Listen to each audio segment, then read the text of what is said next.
그때 그 날씨 이세나입니다. 비가 한 번 지났더니 아침은 제법 춥고 한낮에도 서늘해졌습니다. 기상청은 11월 초순까지는 예년보다 포근한 날씨가 이어질 걸로 전망을 했습니다. 그러니까 앞으로 당분간은 오늘과 좀 비슷한 날씨가 이어진다라고 보시면 되겠네요. 자, 10월 12일 오늘 그때 그 날씨는요. 1990년으로 한번 돌아가 보겠습니다. 그때 날씨는 어땠는지 확인해 보죠. 구름 속 가을 햇살이라고 나와 있네요. 네, 90년 오늘은 청명한 가을 날씨가 이어졌나 봅니다. 정말 이런 날은요. 아침에 집을 나설 때 그 코끝에서 약간 차갑고 상쾌한 바람이 느껴지고요. 한낮 동안도 바람도 선선해서 괜스레 기분까지 좋아지곤 하죠. 점심 때 짬을 내서 좀 산책을 다녀보는 것도 좋은데요.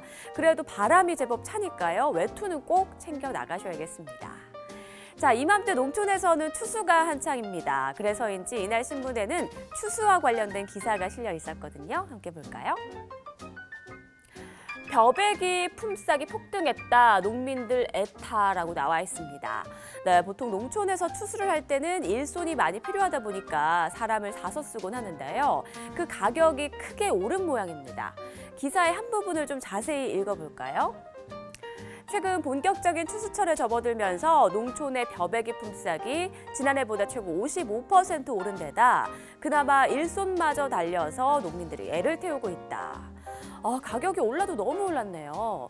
요즘 품삯이 한 10만 원 정도 될 텐데요. 90년도에 품삯이 2만 5천 원이었으니까 물가가 좀 많이 오르기도 한 것 같습니다.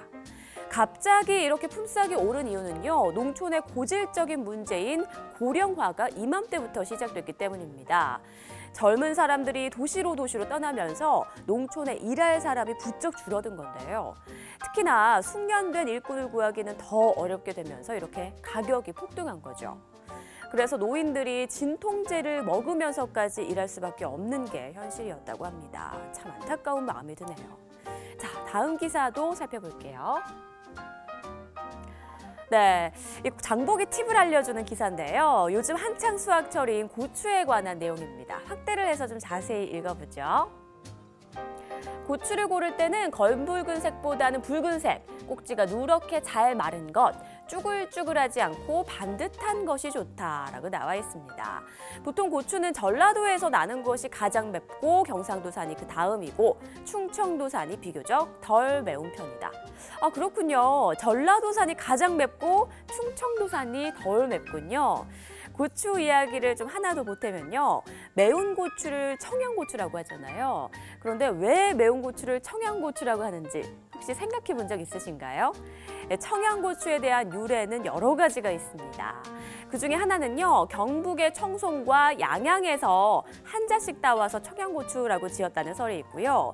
또 청양고추라는 품종이 따로 있다는 설도 있고 또 청양의 지명에서 유래됐다라는 설도 있습니다. 하지만 그 이유가 아직도 정확히 밝혀지진 않았다고 하네요. 보통 이맘때 잘 말린 고추를 빻아서 고춧가루를 준비하는 것으로 김장 준비를 시작하죠. 김장은 일 최저 기온이 0도 이하, 일 평균 기온이 4도 이하로 떨어지는 시기에 하는 게 좋은데요. 기상청 전망에 따르면 올해 초겨울은 예년보다 좀 포근할 것으로 전망됩니다. 예년보다 조금 김장을 늦게 해도 괜찮지 않을까 싶은데요. 조만간 기상청에서 김장하기 좋은 날을 발표할 예정이니까 참고하시면 좋겠네요. 지금까지 그때 그 날씨의 이세나였습니다.